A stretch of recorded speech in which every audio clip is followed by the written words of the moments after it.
This is the story of a man named Stanley.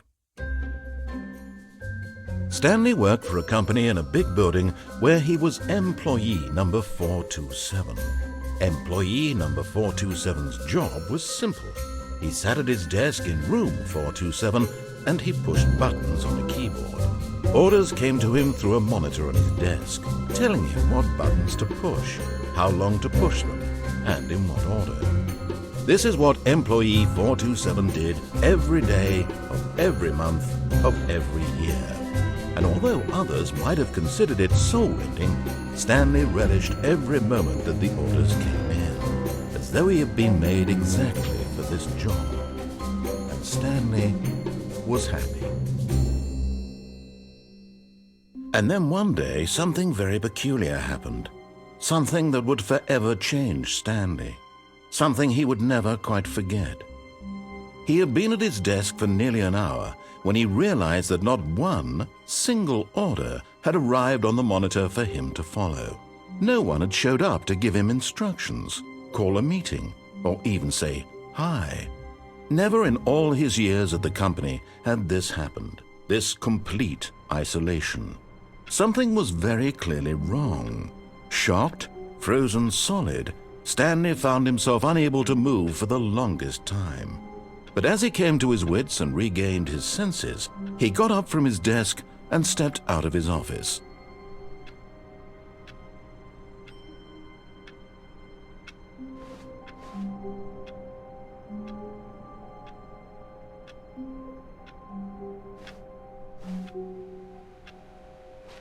All of his co-workers were gone.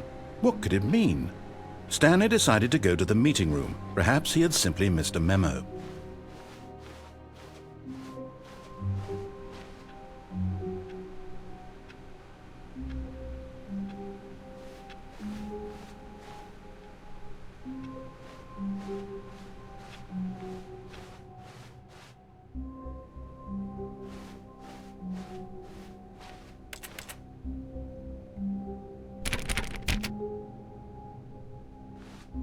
When Stanley came to a set of 2 open doors, he entered the door on his left.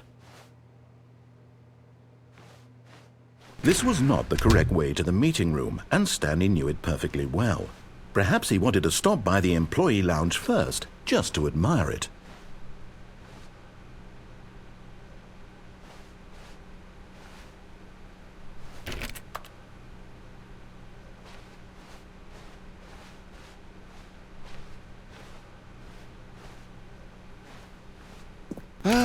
Yes, truly a room worth admiring. It had really been worth the detour after all, just to spend a few moments here in this immaculate, beautifully constructed room. Stanley simply stood here, drinking it all in. But eager to get back to business, Stanley took the first open door on his left. And so he detoured through the maintenance section, walked straight ahead to the opposite door, and got back on track. Yet there was not a single person here either. Feeling a wave of disbelief, Stanley decided to go up to his boss's office, hoping he might find an answer there.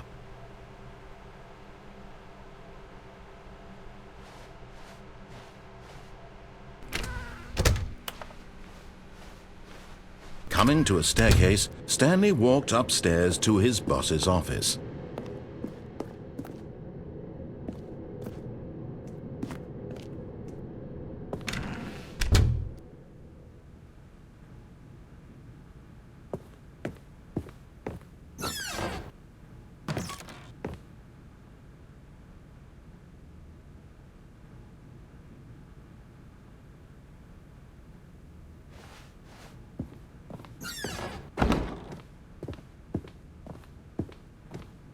Stepping into his manager's office, Stanley was once again stunned to discover not an indication of any human life.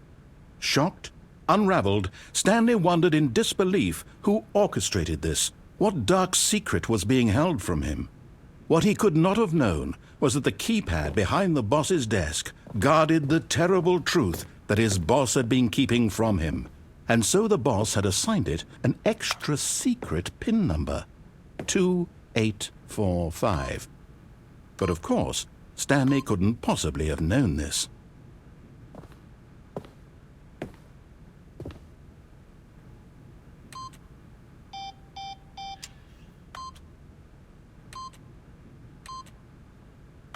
Yet incredibly, by simply pushing random buttons on the keypad, Stanley happened to input the correct code by sheer luck. Amazing. He stepped into the newly opened passageway.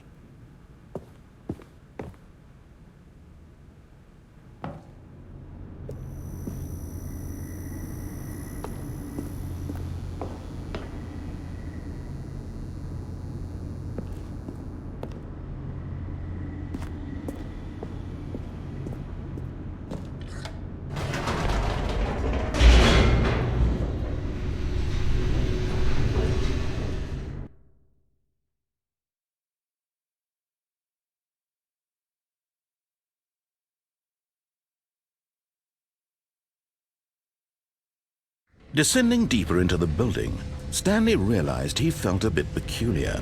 It was a stirring of emotion in his chest, as though he felt more free to think for himself, to question the nature of his job.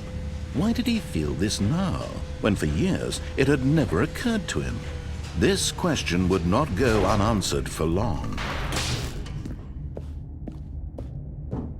Stanley walked straight ahead through the large door that read Mind Control Facility.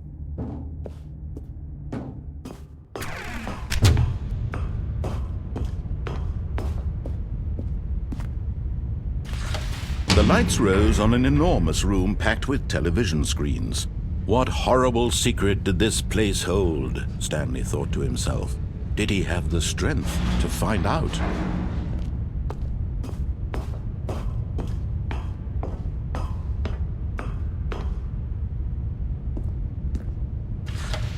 Now the monitors jumped to life, their true nature revealed. Each bore the number of an employee in the building, Stanley's co-workers.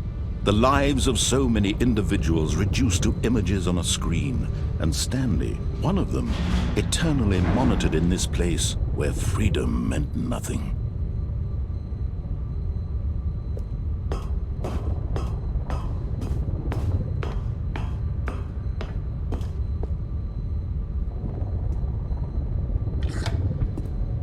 This mind control facility, it was too horrible to believe. It couldn't be true. Had Stanley really been under someone's control all this time? Was this the only reason he was happy with his boring job? That his emotions had been manipulated to accept it blindly? No, he refused to believe it. He couldn't accept it. His own life in someone else's control? Never! It was unthinkable. Wasn't it? Was it even possible? Had he truly spent his entire life utterly blind to the world?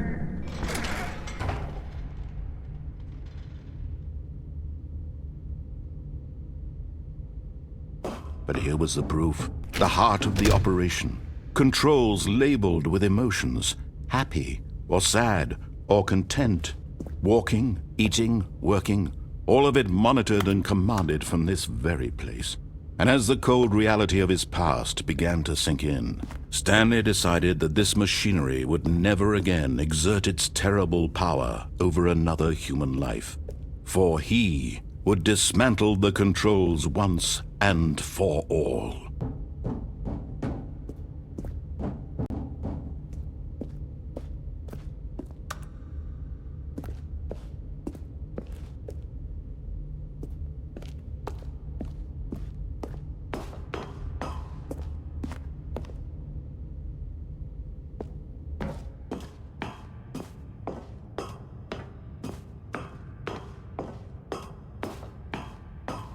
And when at last he found the source of the room's power, he knew it was his duty, his obligation.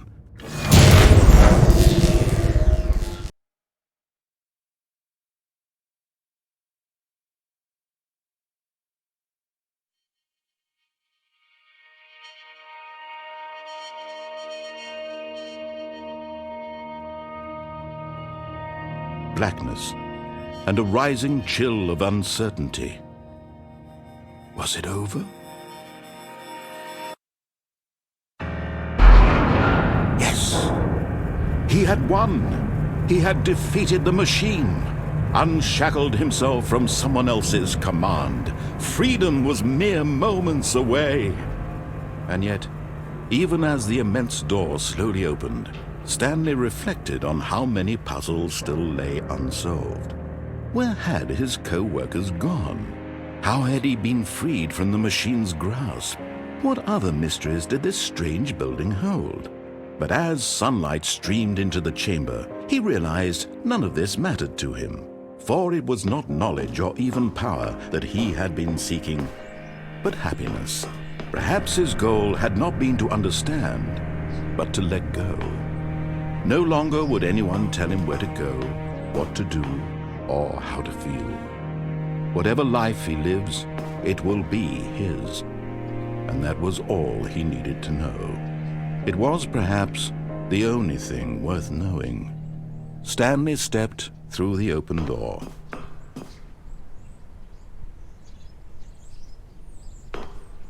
Stanley felt the cool breeze upon his skin, the feeling of liberation, the immense possibility of the new path before him. This was exactly the way, right now, that things were meant to happen. And Stanley was happy.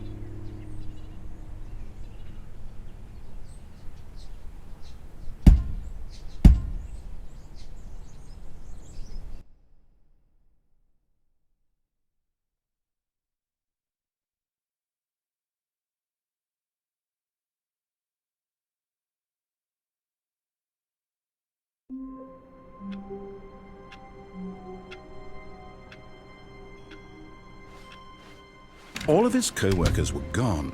What could it mean? Stanley decided to go to the meeting room. Perhaps he had simply missed a memo.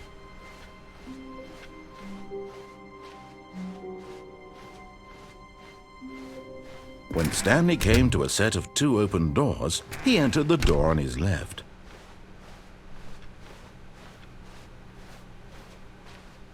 Yet there was not a single person here either.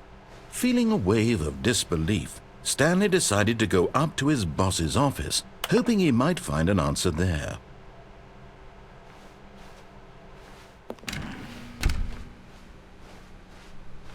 Coming to a staircase, Stanley walked upstairs to his boss's office. But Stanley just couldn't do it. He considered the possibility of facing his boss. Admitting he had left his post during work hours, he might be fired for that. And in such a competitive economy, why had he taken that risk? All because he believed everyone had vanished? His boss would think he was crazy. And then something occurred to Stanley. Maybe, he thought to himself, maybe I am crazy. All of my co-workers blinking mysteriously out of existence in a single moment for no reason at all? None of it made any logical sense. And as Stanley pondered this, he began to make other strange observations. For example, why couldn't he see his feet when he looked down? Why did doors close automatically behind him wherever he went? And for that matter, these rooms were starting to look pretty familiar. Were they simply repeating? No, Stanley said to himself, this is all too strange. This can't be real. And at last, he came to the conclusion that had been on the tip of his tongue. He just hadn't found the words for it. "I'm dreaming!" he yelled. "This is all a dream." Oh, what a relief Stanley felt to have finally found an answer, an explanation. His co-workers weren't actually gone. He wasn't going to lose his job. He wasn't crazy after all. And he thought to himself, I suppose I'll wake up soon. I'll have to go back to my boring real-life job pushing buttons. I may as well enjoy this while I'm still lucid. So he imagined himself flying and began to gently float above the ground. Then he imagined himself soaring through space on a magical starfield, and it too appeared. It was so much fun, and Stanley marveled that he had still not woken up. How was he remaining so lucid? And then perhaps the strangest question of them all entered Stanley's head. One he was amazed he hadn't asked himself sooner. Why is there a voice in my head dictating everything that I'm doing and thinking? Now the voice was describing itself being considered by Stanley, who found it particularly strange. I'm dreaming about a voice describing me, thinking about how it's describing my thoughts, he thought. And while he thought it all very odd and wondered if this voice spoke to all people in their dreams, the truth was that, of course, this was not a dream. How could it be? Was Stanley simply deceiving himself, believing that if he's asleep, he doesn't have to take responsibility for himself? Stanley is as awake right now as he's ever been in his life. Now, hearing the voice speak these words was quite a shock to Stanley. After all, he knew for certain, beyond a doubt, that this was in fact a dream. Did the voice not see him float and make the magical stars just a moment ago? How else would the voice explain all that? This voice was a part of himself too. Surely, if he could just... He would prove it. He would prove that he was in control, that this was a dream. So he closed his eyes gently, and he invited himself to wake up. He felt the cool weight of the blanket on his skin, the press of the mattress on his back, the fresh air of a world outside this one. Let me wake up, he thought to himself. I'm through with this dream. I wish it to be over. Let me go back to my job. Let me continue pushing the buttons. Please, it's all I want. I want my apartment and my wife and my job. All I want is my life exactly the way it's always been. My life is normal. I am normal. Everything will be fine. I am okay.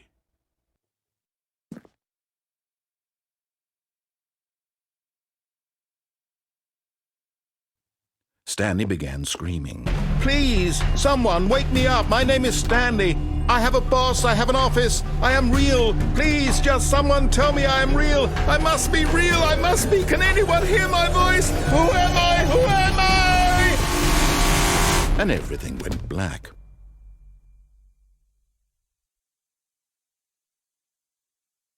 This is the story of a woman named Mariella. Mariella woke up on a day like any other. She arose, got dressed, gathered her belongings, and walked to her place of work. But on this particular day, her walk was interrupted by the body of a man who had stumbled through town talking and screaming to himself, and then collapsed dead on the sidewalk. And although she would soon turn to go call for an ambulance, for just a few brief moments she considered the strange man. He was obviously crazy, this much she knew. Everyone knows what crazy people look like. And in that moment, she thought to herself how lucky she was to be normal. I am sane. I am in control of my mind. I know what is real and what isn't. It was comforting to think this, and in a certain way, seeing this man made her feel better. But then she remembered the meeting she had scheduled for that day. The very important people whose impressions of her would affect her career, and by extension, the rest of her life. She had no time for this, so it was only a moment that she stood there, staring down at the body. And then she turned and ran.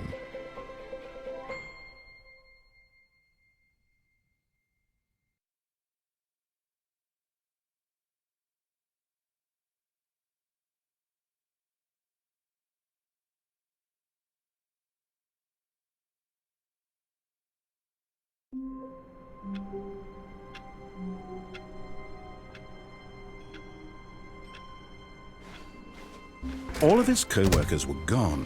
What could it mean? Stanley decided to go to the meeting room. Perhaps he had simply missed a memo.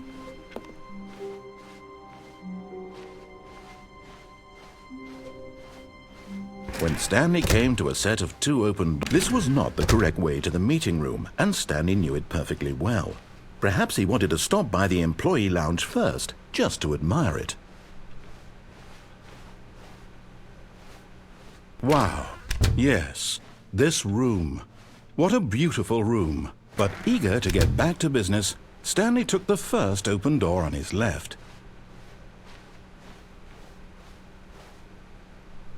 Stanley was so bad at following directions, it's incredible he wasn't fired years ago. Look, Stanley, I think perhaps we've gotten off on the wrong foot here. I'm not your enemy, really, I'm not. I realize that investing your trust in someone else can be difficult, but the fact is that the story has been about nothing but you all this time. There's someone you've been neglecting, Stanley.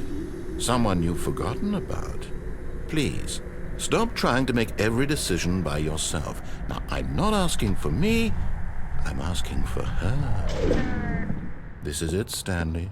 Your chance to redeem yourself, to put your work aside, to let her back into your life. She's been waiting. That's her, Stanley. You need to be the one to do this, to reach out to her. If you can truly place your faith in another, then pick up the phone.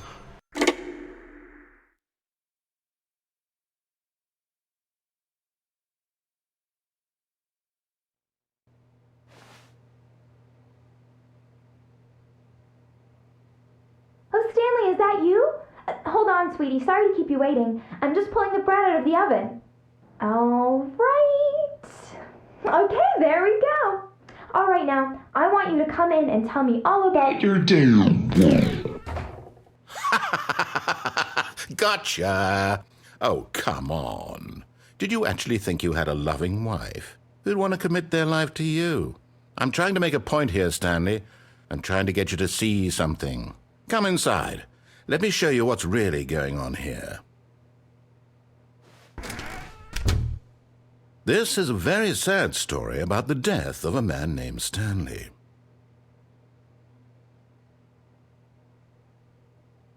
Stanley is quite a boring fellow.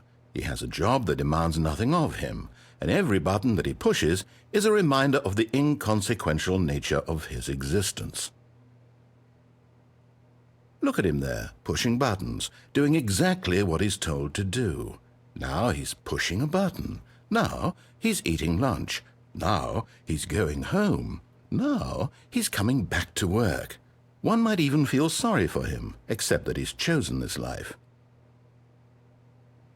But in his mind, in his mind he can go on fantastic adventures. From behind his desk, Stanley dreamed of wild expeditions into the unknown, fantastic discoveries of new lands. It was wonderful, and each day that he returned to work was a reminder that none of it would ever happen to him. And so he began to fantasize about his own job. First, he imagined that one day while at work, he stepped up from his desk to realize that all of his co-workers, his boss, everyone in the building had suddenly vanished off the face of the earth. The thought excited him terribly. So he went further. He imagined that he came to two open doors and that he could go through either. At last, choice. It barely even mattered what lay behind each door. The mere thought that his decisions would mean something was almost too wonderful to behold. As he wandered through this fantasy world, he began to fill it with many possible paths and destinations. Down one path lay an enormous round room with monitors and mind controls.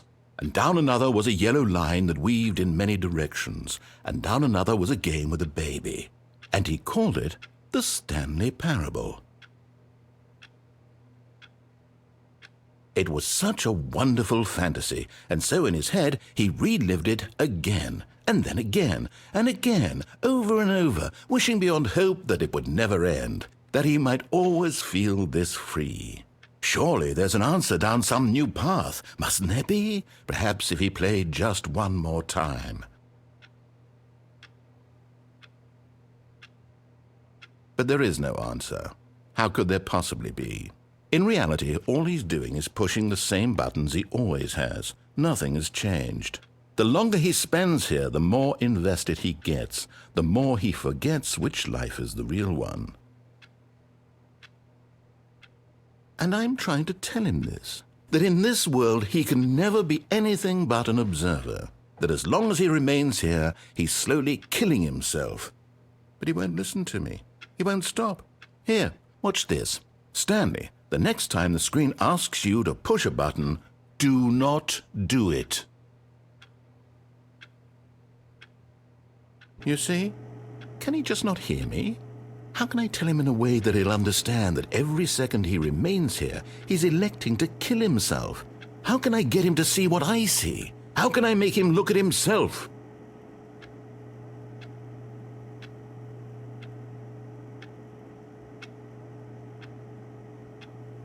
I suppose I can't, not in the way I want him to. But I don't make the rules. I simply play to my intended purpose, the same as Stanley. We're not so different, I suppose. I'll try once more to convey all this to him. I'm compelled to. I must. Perhaps, well, maybe this time he'll see. Maybe this time. And I tried again, and Stanley pushed a button. And I tried again, and Stanley pushed a button. And I tried.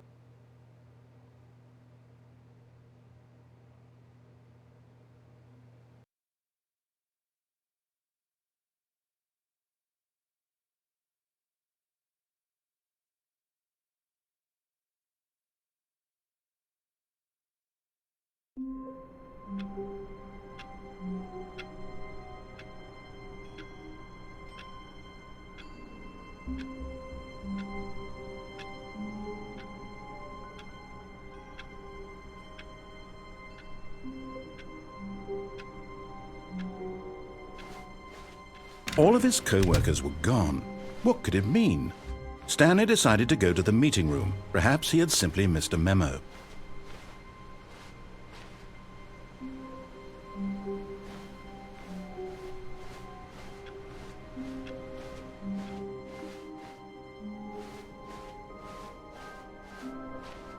When Stanley came to a set of 2 open doors, he entered the door on his left.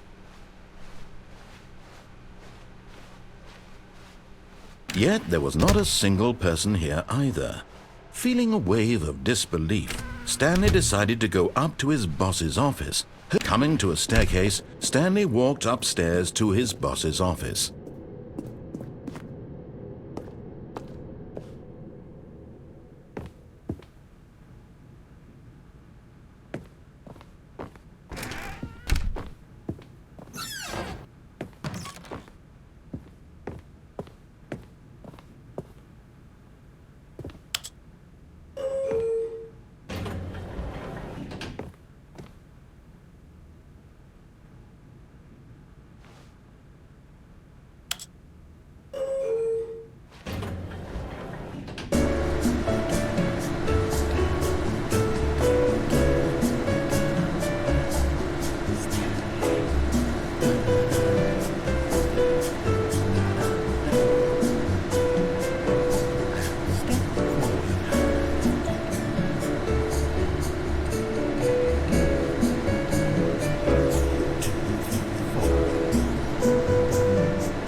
Stepping into his manager's office, Stanley was once again stunned to discover not an indication of any human life. What could it mean? Stanley wondered aloud to nobody. He began wildly tearing through papers on the boss's desk, pulling books off the shelf, looking behind paintings. Stanley was in such a rush to get through the story as quickly as possible, he didn't even have a single minute to just let the narrator talk. That kind of anxiety isn't healthy. So he relaxed for a few moments with some calming New Age music.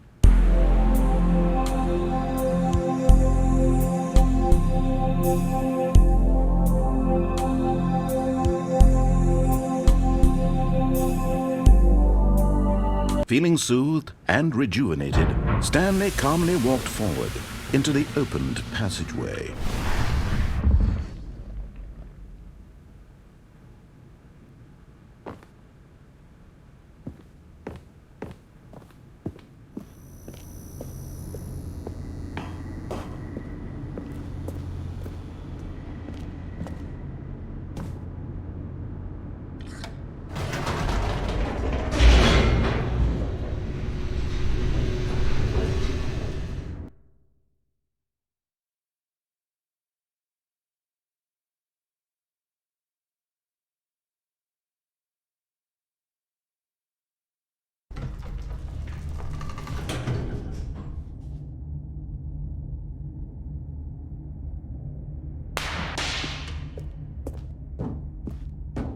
Stanley walked straight ahead through the large door that read Mind Control Facility.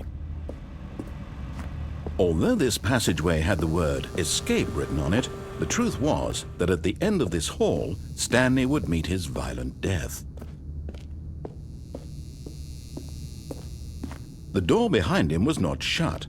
Stanley still had every opportunity to turn around and get back on track.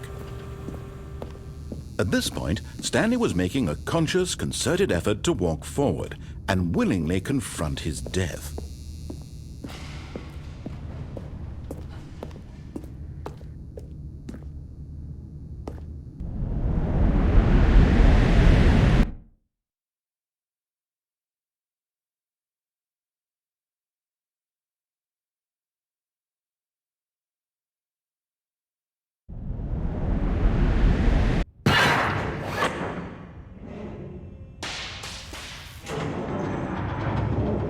As the machine whirred into motion and Stanley was inched closer and closer to his demise, he reflected that his life had been of no consequence whatsoever.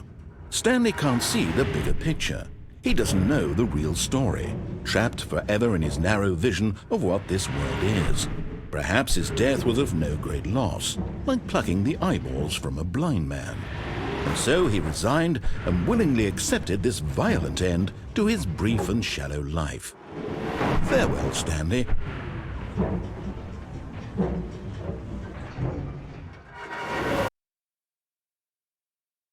"Farewell, Stanley," cried the narrator, as Stanley was led helplessly into the enormous metal jaws. In a single visceral instant, Stanley was obliterated as the machine crushed every bone in his body, killing him instantly.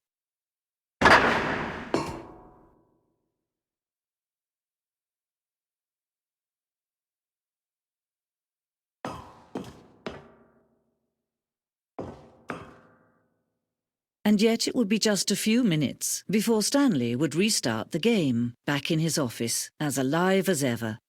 What exactly did the narrator think he was going to accomplish?